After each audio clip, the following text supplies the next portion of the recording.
மாண்புமிகு உறுப்பினர் திரு இரா ராஜேந்திரன் அவர்கள்.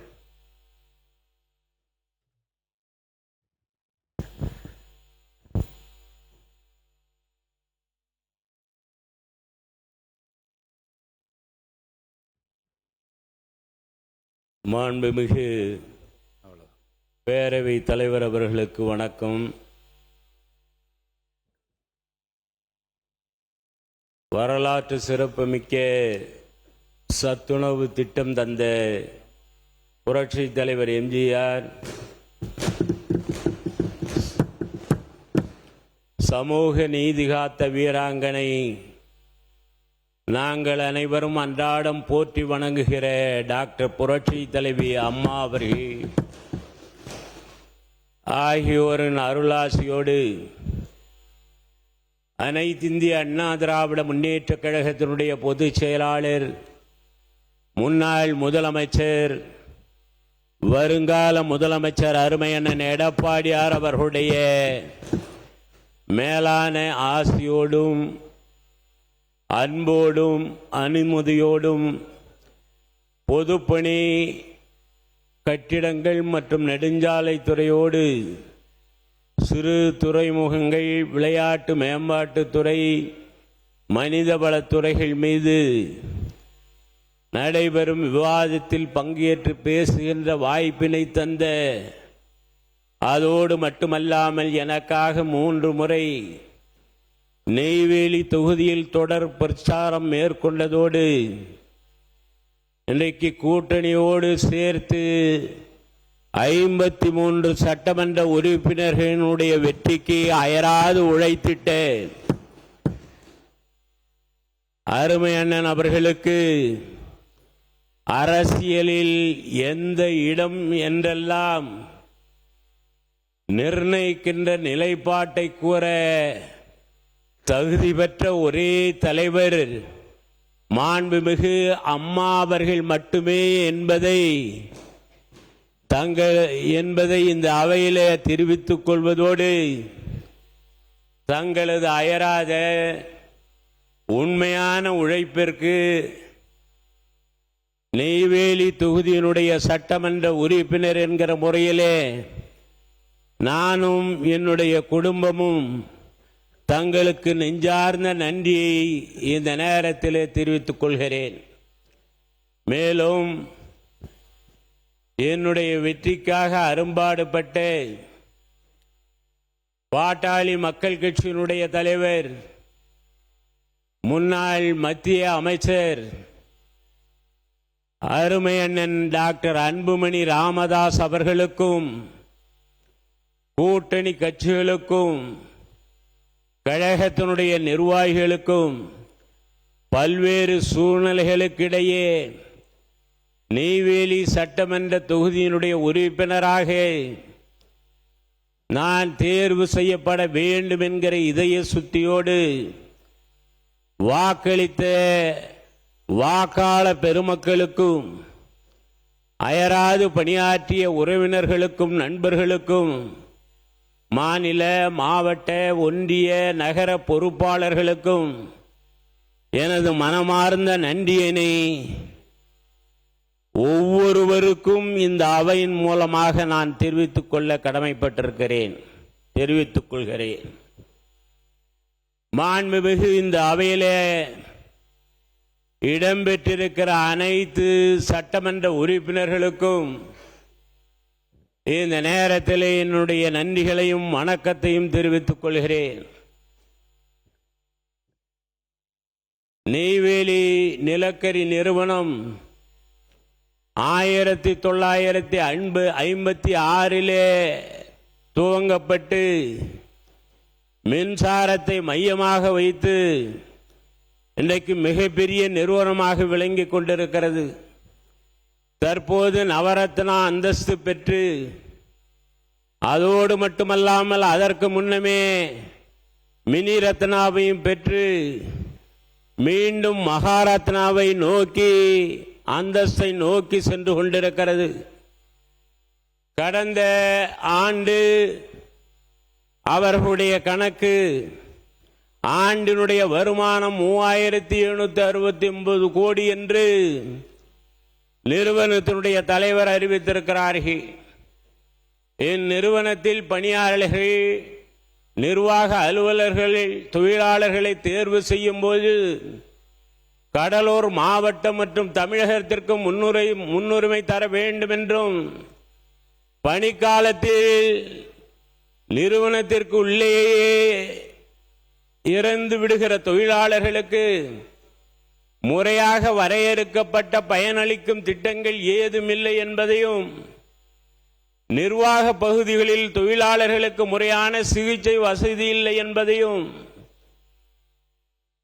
அதேபோல வியாபார ரீதியாக இருக்கிற வணிகர்களுடைய கடை வாடகைகளை முறைப்படுத்தவில்லை என்றும், உரிமைதாரர்கள் சொல்வதையும் கேட்பதில்லை.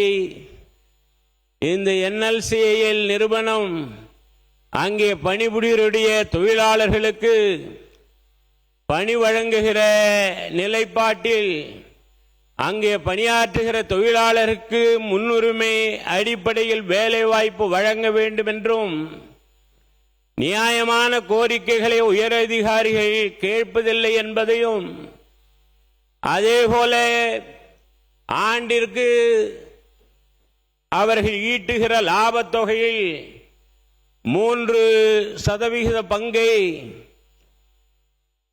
கார்ப்பரேட் சோசியல் ரெஸ்பான்சிபிலிட்டி என்று சொல்லப்படுகிற CSR ஃபண்ட் எனும் பொது நிறுவன சமூக பொறுப்பு தொகையினை சுற்றுப்புற கிராமங்களுடைய நலன் கருதி வளர்ச்சி திட்டப் பணிகளை மேற்கொள்ள வேண்டும் என்று விதியிருந்தும், மக்களுடைய பிரதிநிதிகளின் கோரிக்கைகளை ஏற்பதில்லை. எனவே தக்க அறிவுரைகளை தமிழகத்தினுடைய அரசு, தமிழ்நாடு அரசாங்கம், நிறுவன தலைவர் மற்றும் இயக்குநர்களுக்கு அறிவுறுத்த வேண்டும் என்று இந்த நேரத்தில் நான் கேட்டுக்கொள்கிறேன். இந்த பொதுப்பணி மற்றும் கட்டிடங்கள், நெடுஞ்சாலைத்துறை, மனிதவளத்தில் பேசுகிற இந்த சூழ்நிலையில்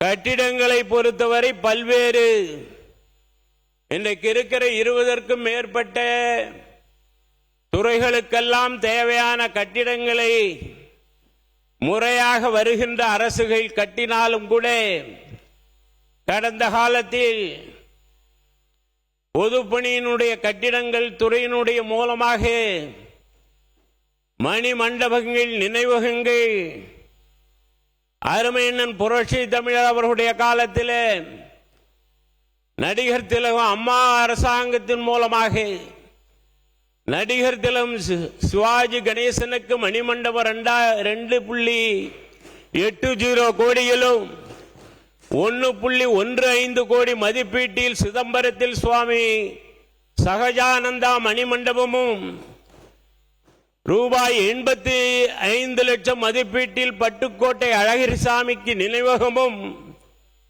ரூபாய் 1.110 கோடி மதிப்பீட்டில் மனுநீதி சோழனுக்கு மணிமண்டபமும், 1.50 கோடி மதிப்பீட்டில் கோயம்புத்தூரில் உழவர் பெருந்தலைவர் நாராயணசாமி நாயுடுக்கு மணிமண்டபமும், 1.34 கோடியில் திருச்செந்தூரில் டாக்டர் சிவந்தி ஆதித்யநாருக்கு மணிமண்டபமும், 1.30 கோடி மதிப்பீட்டில் திண்டுக்கல்லில் திப்பு சுல்தான் அவர்களுக்கு மணிமண்டபமும், 2.15 கோடி மதிப்பீட்டில் மரியாதைக்குரிய SS ராமசாமி படையாச்சியாருக்கு அருமையண்ணன் புரட்சி தமிழர் அவர்களுடைய காலத்தில் மணிமண்டபமும், இதர மணிமண்டபங்கள், நினைவகங்கள்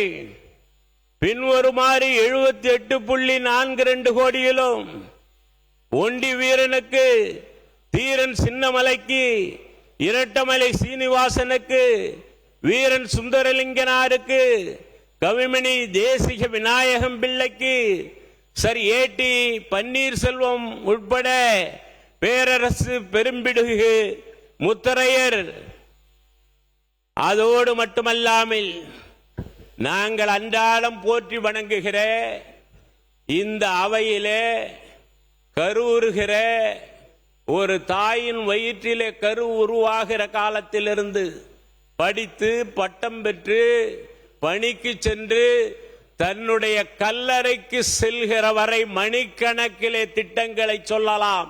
அப்படிப்பட்ட ஒப்பற்ற தலைவி அம்மா அவர்களுக்கு 79.76 கோடி மதிப்பீட்டில் அமைக்கும் பணி நடைபெற்றிருக்கிறது. மேலும் 5.74 கோடி மதிப்பிலான கட்டிடங்கள் 11 இடங்களில் கட்டுமான பணி நடைபெற்று வருகிறது என்பதையும் இந்த அவையிலே நான் கனிவோடு தெரிவித்துக் கொள்ள கடமைப்பட்டிருக்கிறேன். மேலும் காலத்தினுடைய அருமை கருதி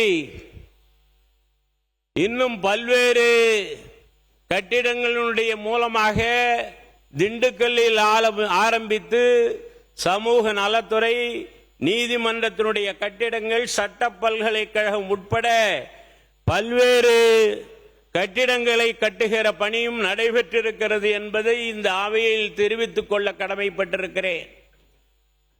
நிகழ்ச்சியில சட்டமன்றத்திலே பங்கேற்றிருக்கிறேன்.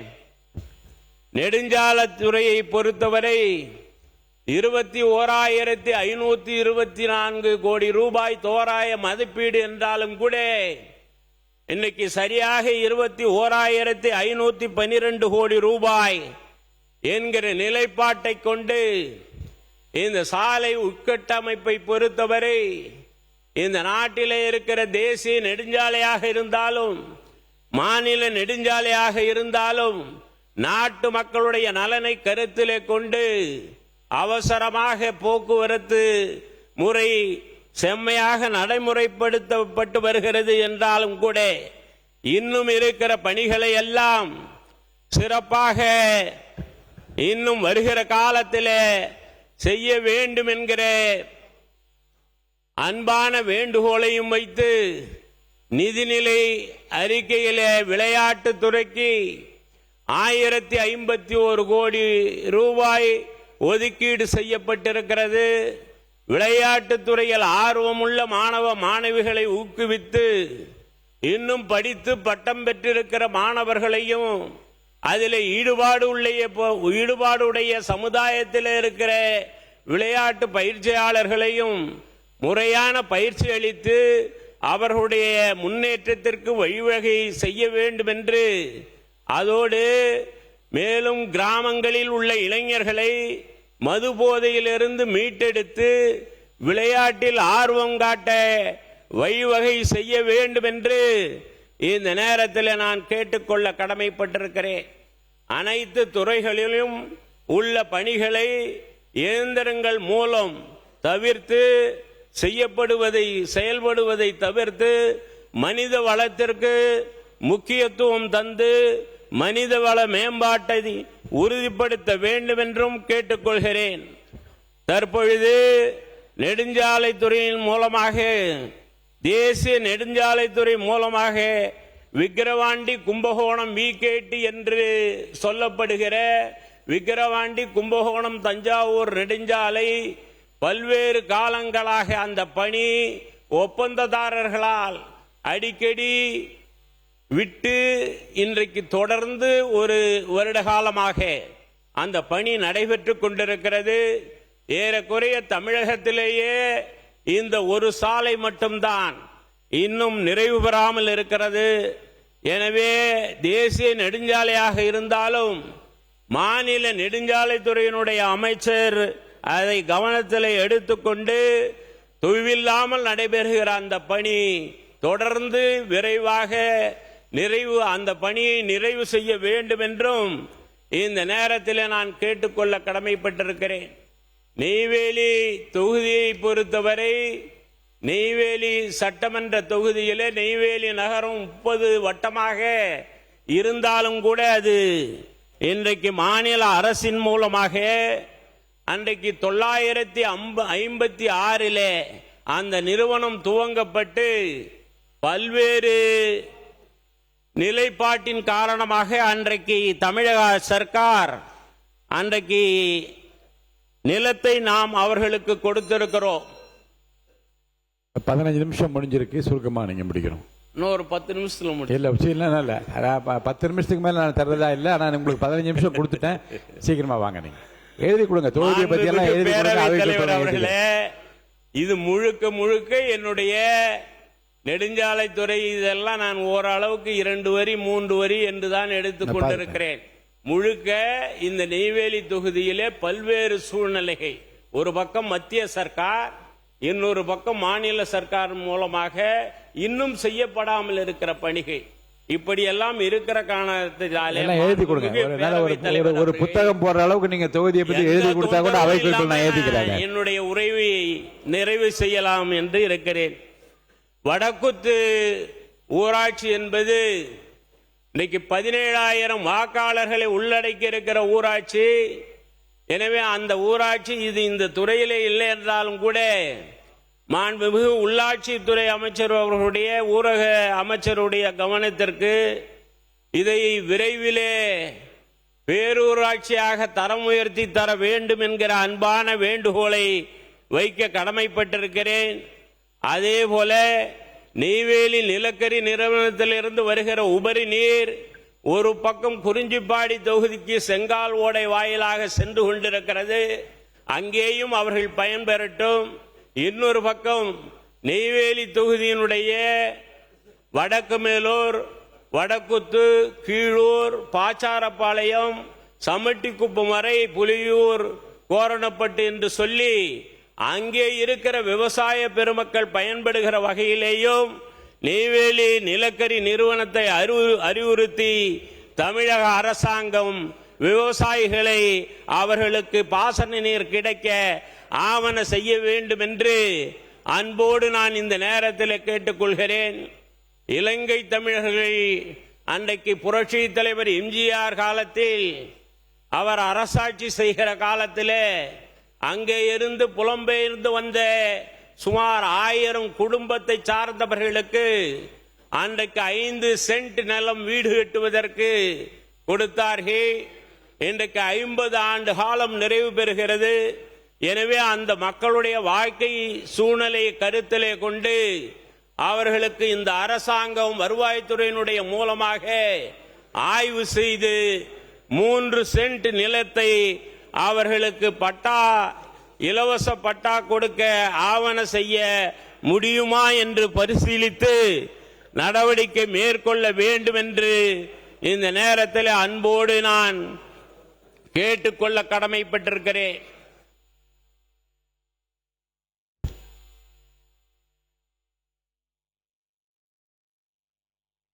மேலும் பொதுப்பணி மற்றும் நெடுஞ்சாலைத்துறையினுடைய மூலமாக நெய்வேலி சட்டமன்ற தொகுதி செம்மேடு தாழம்பட்டு சாலையில் பெரிய ஓடையின் குறுக்கே தாழம்பட்டுக்கு விரைவாக 12 கிலோமீட்டர் சுற்றாமல் செல்வதற்காக ரூபாய் 11 கோடி ரூபாய் செலவிலே உயர்மட்ட பாலம், அதோடு சிறுவத்தூர் ஊராட்சியிலிருந்து இருங்காட்டு சாலை வழியாக தாழம்பட்டு கிராமத்திற்கு செல்வதற்காக 20 கோடி ரூபாயில் உயர்மட்ட பாலம், அதேபோல விசூர் ஊராட்சியில் நன்னிக்குப்பத்திலிருந்து ரெட்டிப்பாளையம் இடையே 5 கோடி ரூபாய் செலவில் ஒரு உயர்மட்ட பாலம், இவைகளை கட்டித்தர வேண்டும் என்கிற, பாலத்தை அமைத்து தர வேண்டும் என்கிற அன்பான வேண்டுகோளை வைக்க கடமைப்பட்டிருக்கிறேன். நடைபெறுகிற உறுப்பினர் சொல்லுங்க, நீங்க எழுதுங்க. அவை குறிப்பில் நான் எடுத்துக்கிறேன். நீங்க தொகுதியை பற்றிய விவரங்கள் முழுவதும் 2 நிமிடத்தில் முடித்து விடுகிறேன்.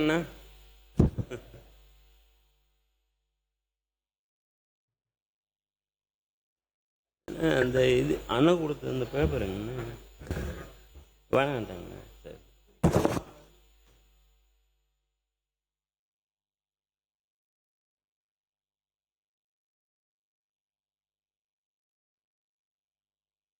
புரட்சி தலைவர் எம்ஜிஆரை பற்றி இந்த அவையிலே பல்வேறு உறுப்பினர்கள் புரட்சி தலைவர் எம்ஜிஆரை சொந்தம் கொண்டாடி இருக்கிறீர்கள். அனைத்திந்திய அண்ணா திராவிட முன்னேற்ற கழகத்தினுடைய சார்பாக அருமையண்ணன் எங்களை வழிநடத்துகிற புரட்சி தமிழர் முன்னாள் முதலமைச்சர் அவர்களுடைய சார்பாக நான் நன்றி சொல்ல கடமைப்பட்டிருக்கிறேன். இருந்தாலும் கூட புரட்சி தலைவர் எம்ஜிஆர் ஒரு மாமனிதர் மட்டுமல்ல, எல்லோரும் தான் தனது வெற்றி என்று வாழ்ந்தவர்களுக்கு மத்தியிலே பேரறிஞர் பெருந்தகை அண்ணாவை தலைவராக ஏற்றுக்கொண்டு இந்த நாட்டிலே பேரறிஞர் பெருந்தகை அண்ணா அவர்கள் முதலமைச்சராக வருவதற்கு அரும்பணி ஆற்றிய ஒரே தலைவர் டாக்டர் புரட்சி தலைவர் எம்ஜிஆர் அவர்கள் என்பதை நான் இந்த அவையிலே பதிவு செய்ய விரும்புகிறேன். புரட்சி தலைவர் எம்ஜிஆரை பொறுத்தவரை 3 முறை 977, 80, 84 3 முறை தேவையான சட்டமன்ற உறுப்பினர்களுடைய எண்ணிக்கையை பெற்று முதலமைச்சராக 3 முறை தொடர்ந்து வந்த ஒரே முதலமைச்சர் டாக்டர் புரட்சி தலைவர் எம்ஜிஆர் அவர்கள். அதிலேயும் குறிப்பாக ஒன்றை நான் சொல்ல கடமைப்பட்டிருக்கிறேன். 3வது முறை நம்முடைய தங்க தலைவர் புரட்சி தலைவர் எம்ஜிஆர் அவர்கள். ஏன் நம்முடைய தலைவர் என்று சொல்கிறேன் என்றால், இங்கே புதிய உறுப்பினர்கள் வருகின்றிருக்கிறார்கள், அமைச்சர் பெருமக்கள் இருக்கிறார்.